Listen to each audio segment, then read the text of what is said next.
বিশাল আকৃতির অজগর সাপ উদ্ধার রামকৃষ্ণনগরে। রামকৃষ্ণনগরের চিরানাল গ্রামে বিশাল আকৃতির অজগর সাপ উদ্ধারের খবরে রাতে উৎসুক জনতার ভিড় জমে যায়।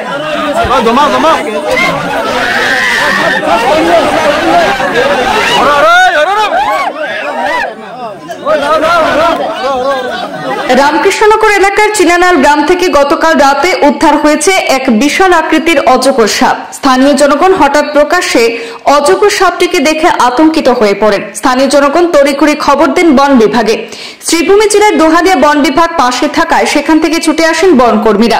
ছুটে আসেন বন বিভাগের রেঞ্জার প্রণব করিতা, বনকর্মী দেলোয়ার হোসেন, সমরজ্যোতি হাজারিকা, ফরেস্ট গার্ড এবং AFPF সহ অন্যান্যরা। অজগর সাপটিকে উদ্ধার করে পুনরায় গভীর জঙ্গলে ছেড়ে দেন বনকর্মীরা।